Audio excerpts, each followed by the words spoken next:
like investigators or whatever can practice finding bodies in different conditions. So. Yeah, it's a different, a lot of people donate it to medical institutions. There's all sorts of different organizations that use them. Yeah, for study, for as cadavers to practice surgeries on and to learn, firsthand biology on. So there's a lot of people, and typically after that's used in that practice, usually those institutions will invite family for just kind of a general ceremony, because after those bodies are used in that way, they end up getting cremated, and cremains can sometimes in those situations be delivered back to the families. So that's typically the way that works in that process. But yeah, that's a noble way to think about sharing and continuing to give even after you die. Right on. Thanks. Carissa, how about you?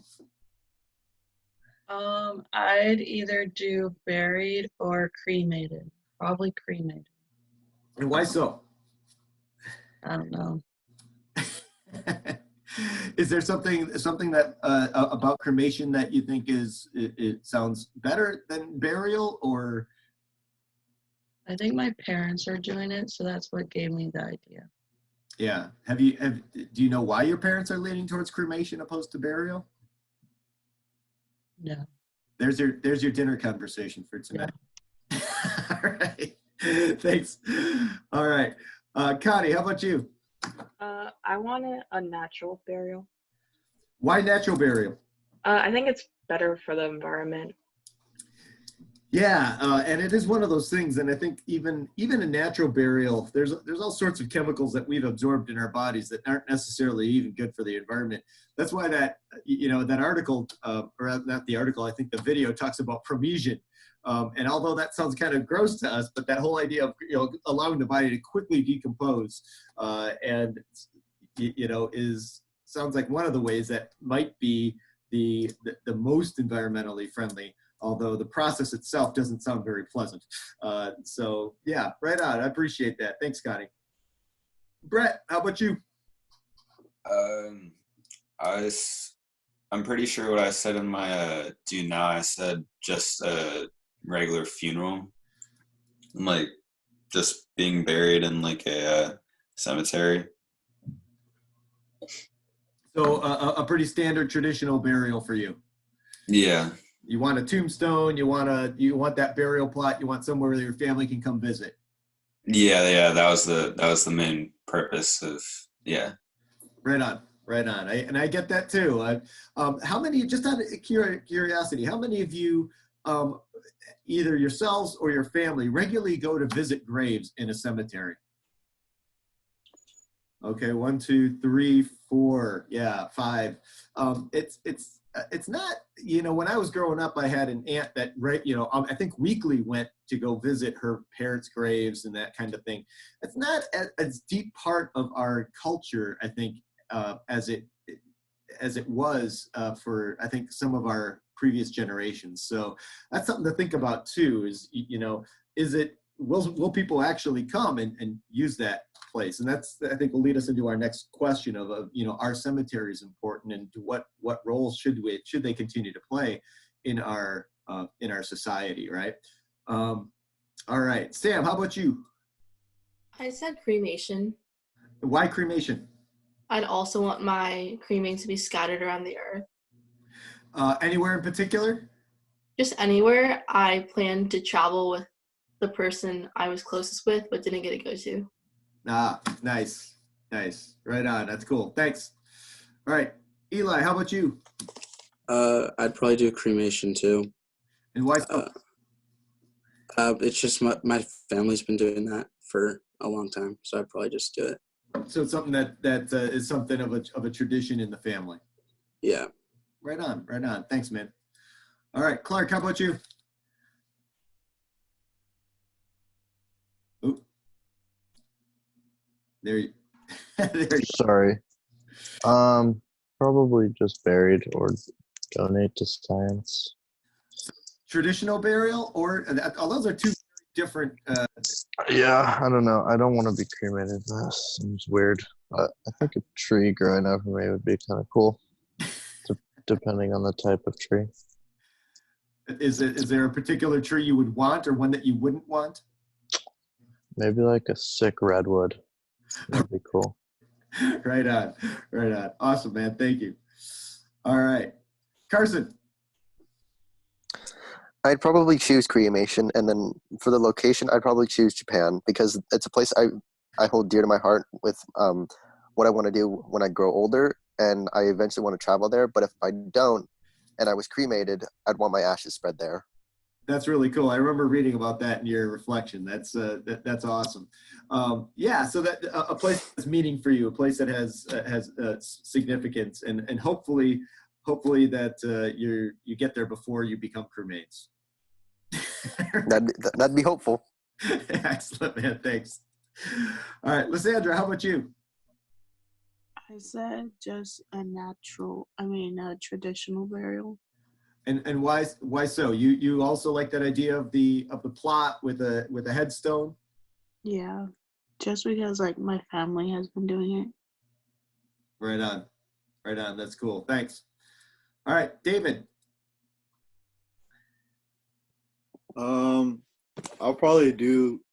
I want to do the biodegradable one, where I just like go into the earth. But I want the landmark, like my name, the tombstone, and all that. All right.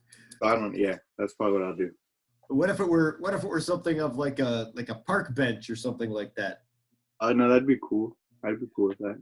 I mean, I think about that, like there's, I don't know if you ever noticed, but the some of the benches at CB are in honor and in memory of former students. And so to me, that makes more sense, something that has more of a function than just a gravestone or a grave marker or even a grave plot. But yeah, right on, man. I appreciate that. Thanks. Pietro. Oh, Pietro froze up and disappeared. Are you there still? All right, let's try Randall first, and then we'll come back to Pietro. I think I'd want to be cremated because that's what my grandpa did, so that's probably what I'll do too. So again, something that your family has done in the past. Is there anything about cremation that you would say, oh, that I find that comforting, or I find that makes sense to me? I think it's cool that you can keep your family members' remains close by. Okay, so like having them in an urn? Yeah. So do you have your grandpa's remains in your home?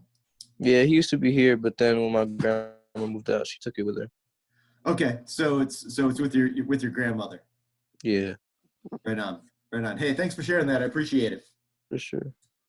Right on. So certainly one of the things to think about in all of this, those cremains, are they once you do decide to be cremated, do you want them placed in an urn and to be in a home? Do you want them to be in a columbarium, which is actually a special place in a cemetery that has a kind of above ground storage where those cremains can be kept? Do you want them to be buried? Do you want them to be scattered? So there's really all sorts of options when it comes to cremation in and of itself. So something to think about. The promesion, again, is just about sort of being returned back to the earth, and for that process to happen as quickly as possible. One of the things that I got to do when I was in grad school is I got to visit a funeral home, and it's always one of the things I wanted to do as a part of this course itself, is to take that tour. But to go to a funeral home and to actually see I guess they're typically called ovens. The ovens where people are cremated is an interesting thing. But in the corner of where you're cremated, once you're cremated, your bones don't all turn to dust. So there's actually kind of this industrial size, I call it almost like an industrial size food processor. It's this big stainless steel tank, and the bones are put in there and then ground into dust. And so what you ultimately end up with is about 3 to 5 pounds of kind of a coarse sand that is a result of a cremation. So it's kind of an interesting process to hear about, to think about that. a lot of people aren't aware of what those pieces are. So let's just go back to this idea of cemeteries, because I find the idea fascinating. A number of you want to be buried in cemeteries with the hope that, if I do pass away, my family will then be able to come and visit. What is it about it? First of all, are cemeteries a good use of our land? And if I think of somewhere like East Lawn Cemetery that's in the middle of East Sacramento, if you think of the value of that land, it's kind of mind-boggling. Or City Cemetery, that's right at the edge of Land Park, and you think of the value of that land. Is this a good use of land? Should we be giving each person a 3x6 plot, and should that continue to be an option for us? Again, if we start thinking about global populations and land use, does anyone just want to chime in on that? Especially those who are saying, yeah, I deserve a 3x6 plot. That should be mine for all the rest of eternity. Connie, want to chime in? I personally think it depends, because some people invest a lot into their cemetery graves. Because at my cemetery that my grandma and other relatives were buried at, people invest into like big statues that cost a lot of money. And so if you make it worth your money or whatever, give back a lot, then I think it's okay to have a cemetery. Yeah, well, and if you go to City Cemetery, there's mausoleums, there's the statuary is amazing and it's beautiful. So there's certainly an art element to it as well. Gracie, you were going to chime in. I think that cemeteries that already exist, I think they're important and they should just be left alone, because it's not fair to say now that they're not important when they were important 100 years ago or whatever. But I don't know, I feel like so we have space in America, but there are other places where it's so crowded or small that they rent out cemetery plots. So I feel like there's a better way that we could do cemeteries, having them just vertical instead of horizontal. But yeah, they're still important, but I think that we could do them better. So. Yeah, and a lot of Asian countries, they are above ground mausoleums, and there'll be 7 or 8 burial plots high, and so you'll even see those in the United States in places as well. So there's certainly that as an option, to be buried either in the ground or to be placed in that type of an above ground burial vault, as I think is what they're most typically called. So awesome.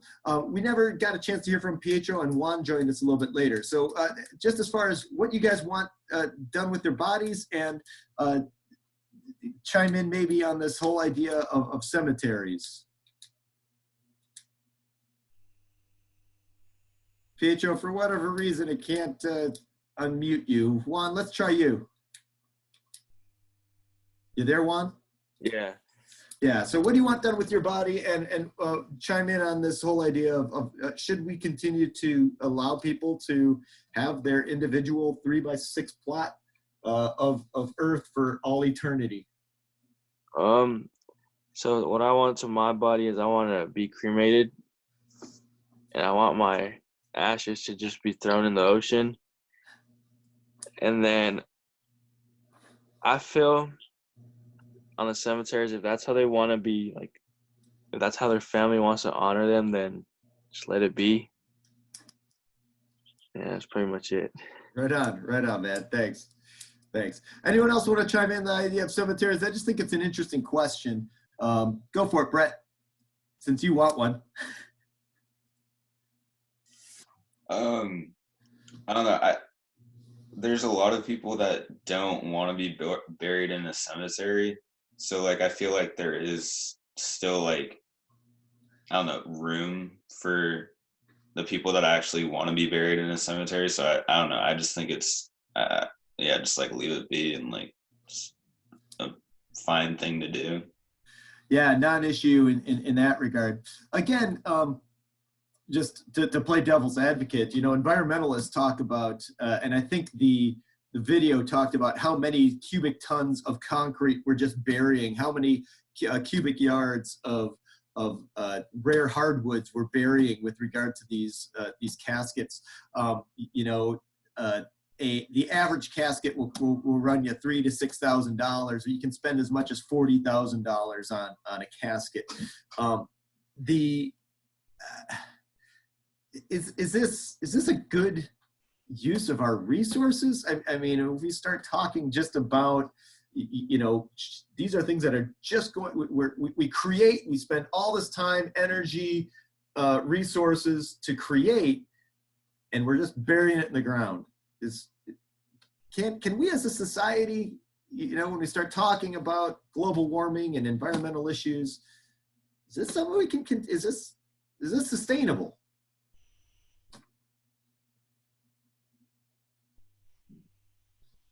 Sam. I think it is, just because death is one of those uncertain things, and all these burial processes allow us to cope with it. And because you have people who believe in different religions and life after death, like, this is the only way that we can kind of agree on one thing. Although it is costly, it just helps us all. Yeah, and I think that's certainly the justification of it, is that it's a traditional, it's a comfort, it's part of our process of dealing with death and helping us cope with death. I think it is something, I think environmental issue is important to raise and concern, and those certainly who are concerned about it should try to make adjustments to their own, final internment. So awesome, guys, thanks. So I had you guys read this that article for today about how the coronavirus is impacting funerals right now. Right now in California, funerals can't have any more than 10 mourners present. Most funerals are happening via basically being streamed or live streamed in some way, shape, or form, so that people can be present in that way. A lot of places, and as I know, certainly recently in New York City, they were talking about some funeral homes being so overwhelmed that they don't have places to store the bodies. In fact, there was just a funeral home that had 2 full trailer trucks filled with corpses that weren't even refrigerated, that the police found. So those types of things are going to happen, I think, in when you start to have this increase of deaths. But is there a lasting impact that this type of thing, that not being able to gather for funerals, will have on us as a society? Gracie, you got your hand raised. Go for it. I feel like it probably will, because people aren't going to get the kind of closure that they need. But like I read a story that one family had to cancel their live stream funeral because people found out that guy had tweeted about not wanting to be in quarantine and like whatever, that he thought quarantine was stupid.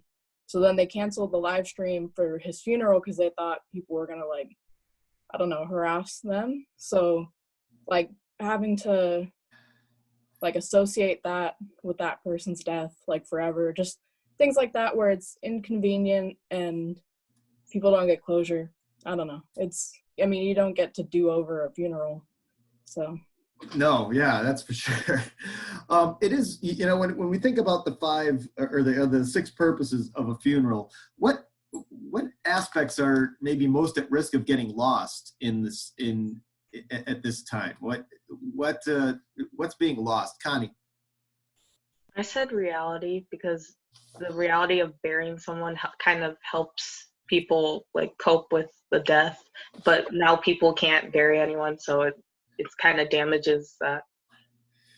Yeah, and that whole process of seeing the body in the casket and being present to that, I think the reality of being at the funeral, I think for many people is the first time they sort of accept the reality of that death.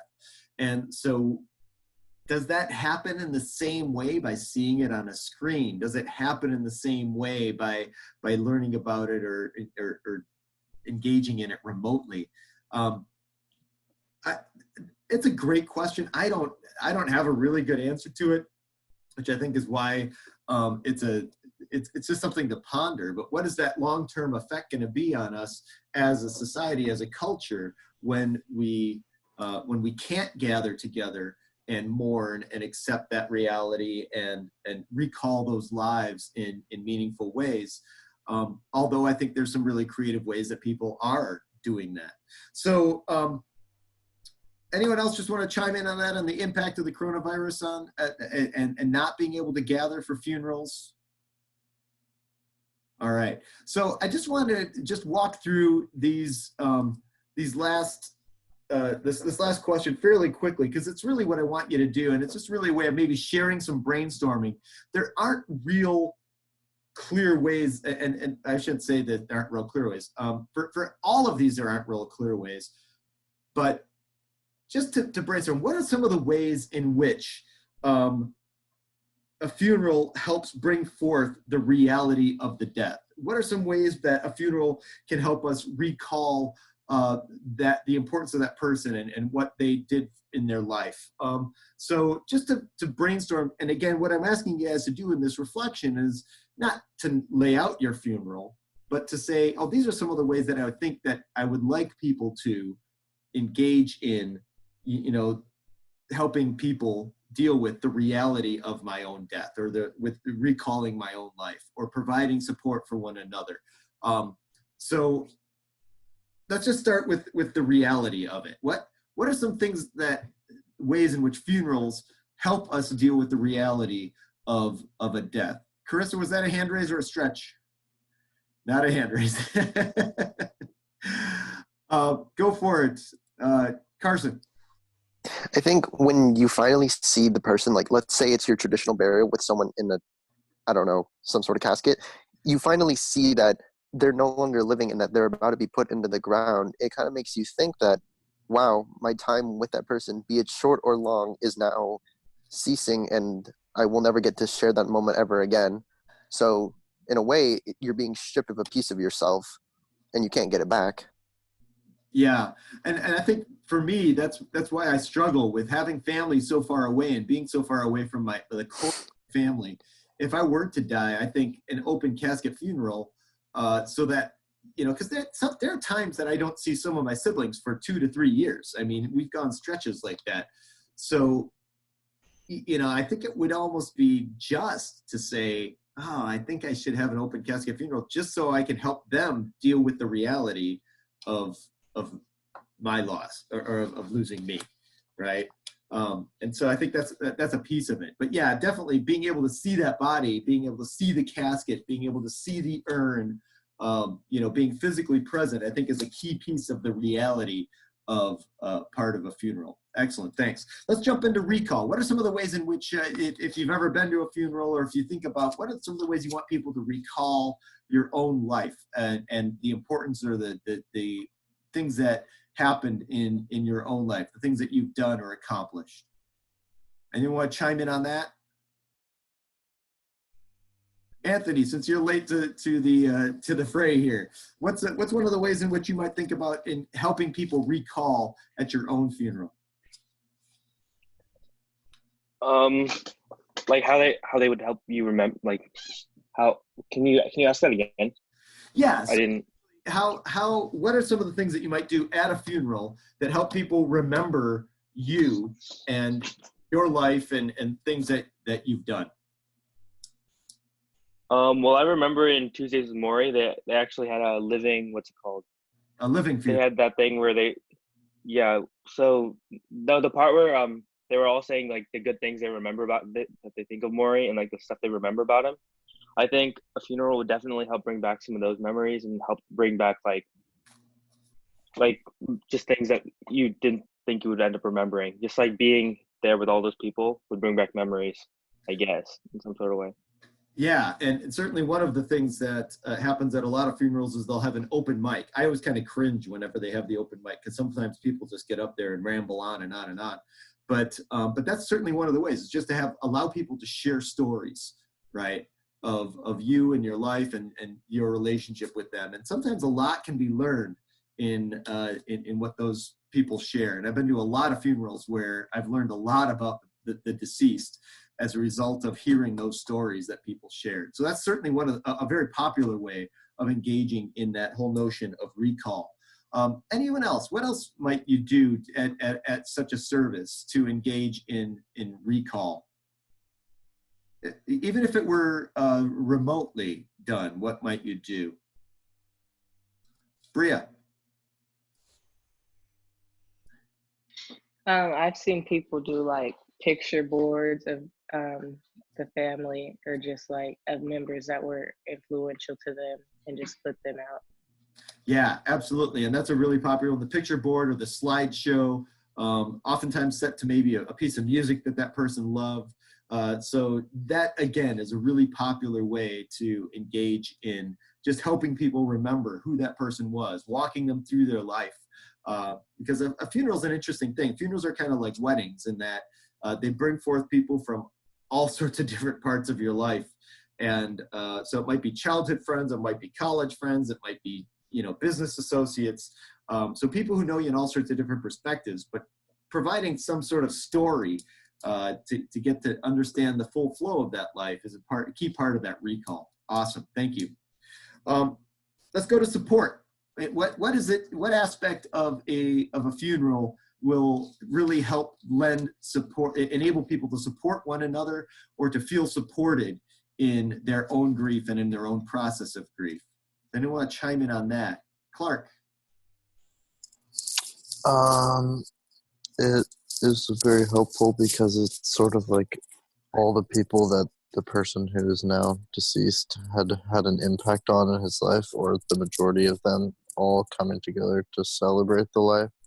So when you showed up to something like that, you see that, well, you're not alone. There are people that are probably struggling with it more so than you are, and then you can kind of come together and just like celebrate instead of focusing on the hardship of the loss.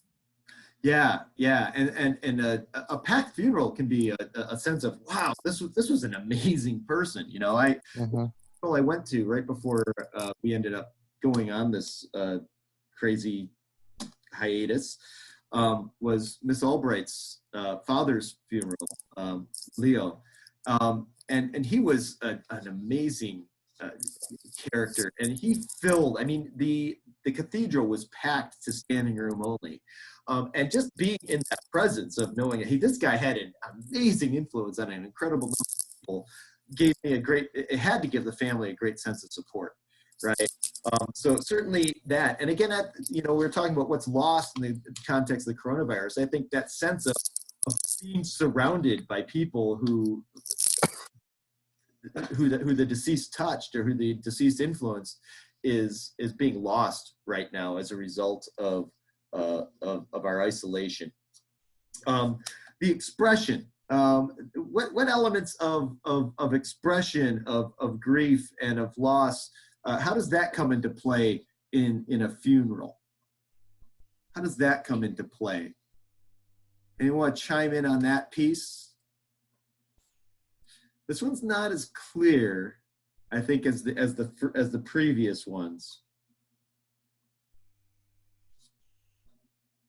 I think this is where for us as Catholics, the Mass comes into play. I think this, as far as Catholics, is where the religious element comes into play, where the readings are expressions of grief and of hope. The music that we choose are key expressions. I know that some of you, some of what I've read already as far as reflections of people, I want this song and this song and this song to be played. And that's an expression, right, of that person, who they were, sometimes even where you choose to have that funeral. Like I really don't want my own funeral to be in a church. I would love it to be in a park or outside somewhere. That's a way to express who I am and a connection to me that I want the people at my own funeral to experience. Now, obviously, if it's raining or cold, that might be an impossibility, but that whole idea of expression is key. Second to last one, and I know we're getting close to the end here, is meaning. In what ways do you bring meaning into that service? Anyone want to jump in there? This one should be obvious to a lot of us. Lysandra, what do you think? Wait, can you repeat that, please? Yeah, so in what ways as far as a funeral is concerned, what are some of the ways that you bring meaning into that, and the meaning of the person's life, and the meaning of life in general, really? I don't know. I think maybe just like bringing up like the good things they did. Yeah, definitely, and I think it certainly ties back into the whole idea of, really with the meaning is what, I mentioned in my intro that the ontological and the eschatological. The ontological is what is the meaning of the purpose of our lives. The eschatological is where are we going and what happens to us when we die, right? And so how do you bring your own beliefs of that into this is really the key idea. And it's not, funerals really give us a chance to ponder that. Again, I think the funeral mass for us as Christians, draping a casket in white, sprinkling it with holy water, is a way of sort of reminding us of that baptismal promise that there is faith and hope in this new life, right? That's that eschatological hope, that eschatological promise, the ontological hope that hey, this life had meaning, this life had purpose. I think comes through a lot of these other bits and pieces that we've talked about, but to acknowledge that this life was valuable and important, and that this person was loved, not just by those people who are present, but also by God. And so that's where I think that meaning comes into play. And that certainly filters into the last piece of transcendence, right? So how do we help people sort of move beyond grief? How do we get them to reconsider their own status? How do we get them to consider their own mortality in the midst of this process? And some of that just comes from the somber tone of the service itself. It can be because it's being held in a church and there's religious icons and religious iconography that's there. It can happen in the prayers and the readings that reiterate this idea that we are dust, and to dust we shall return, kind of a concept. This idea that we are all mortal, this idea that we are all eternal beings, that we are simply spirit entrapped in flesh. And so certainly those are elements of that transcendence that can be considered in the context of that as well. So that's really what I want, some of the ideas I just want you to contend with as you write that reflection paper for this week. Does that make sense? And does that help at all? A little bit? Okay, right on. So next week, our focus is on faith and religion. You guys are going to hear about Fowler's stages of faith. Later today, I'll post my intro video for that so that you'll have a chance. All the assignments for next week are already posted, so if you guys want to get a jump on that stuff, you're certainly welcome to do so. We don't have a whole lot of time left. I have had a number of people ask me if we're going to have a final exam in here. We're not. So pretty much we're going to continue on this process. We've got 2 more weeks of actual material. Next week is faith. The following week is really focused just on helping you guys write your This I Believe essays. And then the last week is just going to be wrapping it up and trying to pull it all together and put a bow on it. So we don't have a whole lot of time left. But hopefully we will be able to see each other in person before this is all over. And I will see you guys next week for sure. If there's any other questions, raise a hand. Anyone else? All right, guys. Have a great week. Guys, next week. All right. Take care. Bye. Thank you, Mr. Sinclair. We'll see you. Thank you.